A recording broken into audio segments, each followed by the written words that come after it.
శ్రీ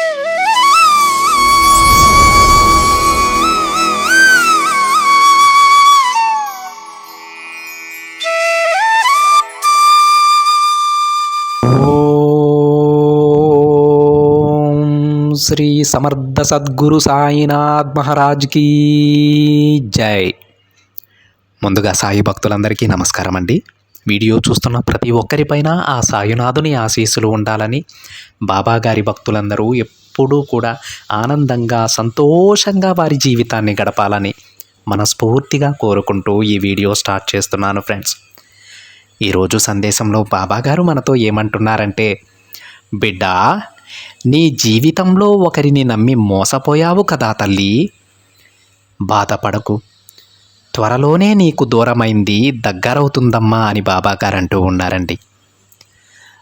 మరి ఇంకా బాబాగారు మనతో ఏం చెప్తున్నారంటే, బిడ్డ, నువ్వు బాగా నమ్మిన ఒక వ్యక్తి నిన్ను ఆర్థికంగా మోసం చేశారని బాధపడుతున్నావు కదా. అతను నీ బంధువు అని, నీతో బాగా మాట్లాడుతున్నారని వారికి సాయం చేశావు. నీ దగ్గర ఉన్నా లేకున్నా వేరొకరి దగ్గర తీసుకుని అయినా అతనికి సాయం చేస్తున్నాను, అలాంటి నిన్ను అతను మోసం చేశాడని బాధపడుతూ ఉన్నావు.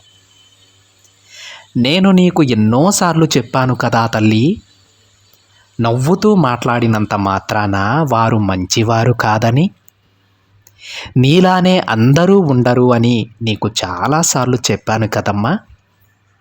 మరి నువ్వు విన్నావా చెప్పు. వారు మంచివారే అని అనుకొని మోసపోయి ఇప్పుడు నువ్వు బాధపడుతూ ఉన్నావు. అలా బాధపడుతున్న నువ్వు ఏం చెయ్యాలో తెలియక నీది కాని అప్పులు తీర్చుతూ ఉన్నావు. దానికోసం ఎన్నో కష్టాలు అనుభవిస్తున్నావు కదా. గత కొన్ని నెలలుగా మనశ్శాంతి లేక నీ జీవితం అల్లకల్లోలంగా ఉంది కదా తల్లి. బాధపడకమ్మా, ఇప్పటికైనా సరే కళ్ళు తెరిచి చూడు, ఎవరు ఎలాంటి వారో తెలుసుకో.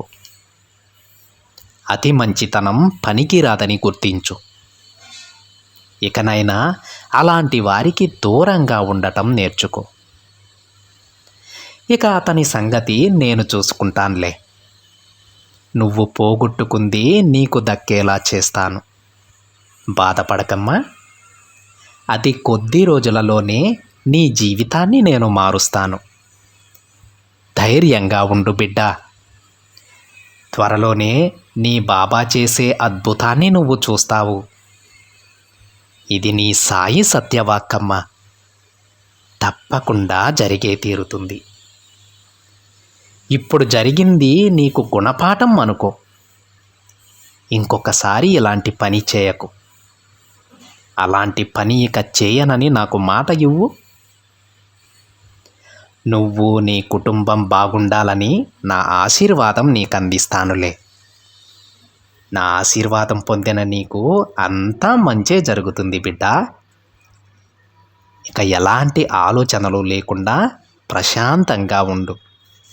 మిగతావన్నీ నేను చూసుకుంటాను అని బాబాగారు అంటూ ఉన్నారు ఫ్రెండ్స్.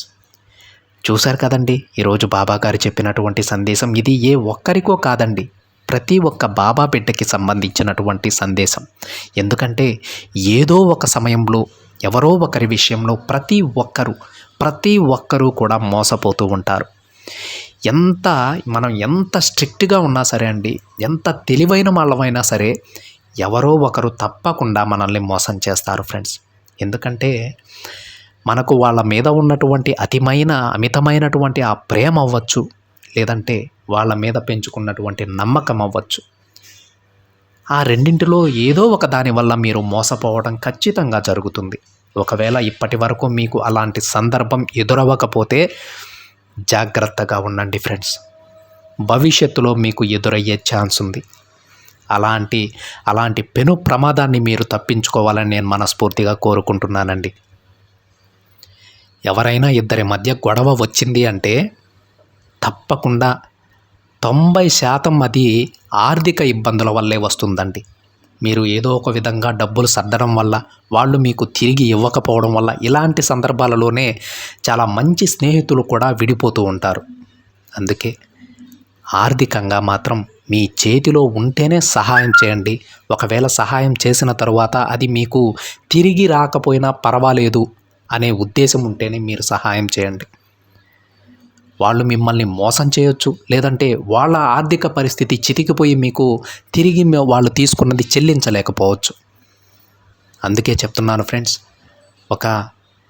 మీ దగ్గర ఉన్నటువంటి డబ్బులని ఇక తిరిగి రాకపోయినా పర్వాలేదు అనుకుంటే మాత్రమే మీరు సహాయం చేయండి. లేదంటే ఎట్టి పరిస్థితుల్లో నా దగ్గర లేవని చెప్పేసేయండి. ఆ ఇబ్బంది అక్కడితో పోతుంది. ఒకవేళ ఆ సమయంలో వాళ్ళ మనసు కష్టపడినా సరే అక్కడితో ముగిసిపోతుందండి. ఒకవేళ మీరు దగ్గర లేకపోయినా సరే పక్క వాళ్ళ దగ్గర నుంచి తెచ్చి మీరు ఆ వడ్డీలు కట్టుకుంటూ వాళ్ళకి డబ్బులు ఇస్తే అవి తిరిగి రాకపోతే అది భరించరానటువంటి నరకం అండి. మీకు అర్థం కాదు, అది కట్టే వాళ్ళకి అర్థమవుతుంది. అందుకే ఫ్రెండ్స్, బాబాగారు తన బిడ్డలను అందరినీ కూడా ఈ విధంగా ఈ సందేశం రూపంలో హెచ్చరిస్తున్నారని అనుకోండి. ఇప్పటి వరకు మీకు అలాంటి మోసం జరగకపోతే మీరు చాలా అదృష్టవంతులు. భవిష్యత్తులో జాగ్రత్తగా ఉండండి. మోసపోయిన వాళ్ళు ఇప్పటికైనా తెలుసుకొని జాగ్రత్త వహించండి. మీకు ఒక మంచి శుభవార్త ఏంటంటే, ఇకపై మీరు మోసపోయిన డబ్బులన్నీ మీకు ఏదో ఒక రూపంలో తిరిగి అందిస్తాను, అది ఆ వచ్చే మార్గం చూపిస్తానని బాబాగారు తన బిడ్డలకు చెప్తూ ఉన్నారండి. ఈ ఇబ్బందుల నుంచి ప్రతి బిడ్డ బయటపడాలని మనస్ఫూర్తిగా కోరుకుంటున్నానండి. అదేవిధంగా మరొక్క విషయాన్ని మాత్రం గుర్తుపెట్టుకోండి ఫ్రెండ్స్, ఎప్పుడూ కూడా అతిగా సహాయం చేయడం కానీ అతి మంచితనం కానీ మంచిది కాదని గుర్తుపెట్టుకోండి. మీకు ఇది కొంచెం చాదస్తంగానే ఉండవచ్చు, కానీ ఇది నిజమండి. అతిగా మంచితనం ఉన్నా సరే, అతిగా సహాయం చేసినా సరే ఏదో ఒకరోజు తప్పకుండా మీరు ఇబ్బంది పడతారు. ఎందుకంటే మీ దగ్గర సహాయం పొందే వాళ్ళల్లో మోసం చేసే వాళ్ళే ఎక్కువ మంది ఉంటారని గుర్తుపెట్టుకోండి. మీ సహాయాన్ని గుర్తుపెట్టుకునే వాళ్ళు మాత్రం చాలా తక్కువ మంది ఉంటారండి. సహాయం చేయాలి. అది ఎలా అంటే, ఎవరు నిజమైన కష్టాల్లో ఉన్నారో మీకు తెలియదు కాబట్టి, ఎవరు ఎలాంటి ఇబ్బందుల్లో ఉన్నారో మీకు తెలియదు కాబట్టి, మీరు చేసే సహాయం ఎలా ఉండాలి అంటే, మీకు ఉన్న దాంట్లో కొంత సహాయం చేయాలి. అంతేకాని మీరు చేసే సహాయం వల్ల మీరు రోడ్డున పడకూడదండి. ఎందుకంటే మిమ్మల్ని నమ్ముకొని మీకు ఒక కుటుంబం ఉంది. మీరు రోడ్డున పడడం అంటే ఆ కుటుంబాన్ని మొత్తాన్ని రోడ్డు మీదకి లాగేయడం. అందుకే ఫ్రెండ్స్, దయచేసి మీకు మితిమీరిన సహాయం చేసేటప్పుడు ఒక్కసారి మీ ఫ్యామిలీ గురించి ఆలోచించండి. మీ శ్రేయోభిలాషిగా, సాటి బాబా భక్తునిగా మీకు ఈ సందేశం, బాబా గారి సందేశాన్ని మీ ముందుకు తీసుకొచ్చాను. సహాయం చేసేటప్పుడు 1కి 2 సార్లు మీ ఫ్యామిలీ గురించి ఆలోచించి సహాయం చేయండి ఫ్రెండ్స్. త్వరలోనే ప్రతి ఒక్కరి సమస్యలకి కూడా ఒక పరిష్కార మార్గాన్ని బాబా గారు చూపాలని, వాళ్ళ భవిష్యత్తు ఎంతో ఆనందంగా ఉండాలని మనస్ఫూర్తిగా కోరుకుంటున్నాను ఫ్రెండ్స్. ఇదండి ఈరోజు బాబా గారి సందేశం. వీడియో నచ్చితే ఒక చిన్న లైక్ చేయండి ఫ్రెండ్స్. మరికొంతమంది సాయి భక్తులకి షేర్ చేయండి. మొదటిసారిగా ఛానల్ని చూస్తున్నట్లయితే సబ్స్క్రైబ్ చేసుకొని పక్కనే ఉన్న బెల్ ఐకాన్ని యాక్టివేట్ చేయండి. మరొక బాబా గారి సందేశంతో మరొక వీడియోలో కలుద్దాం. అంతవరకు ఓం సాయిరామ్.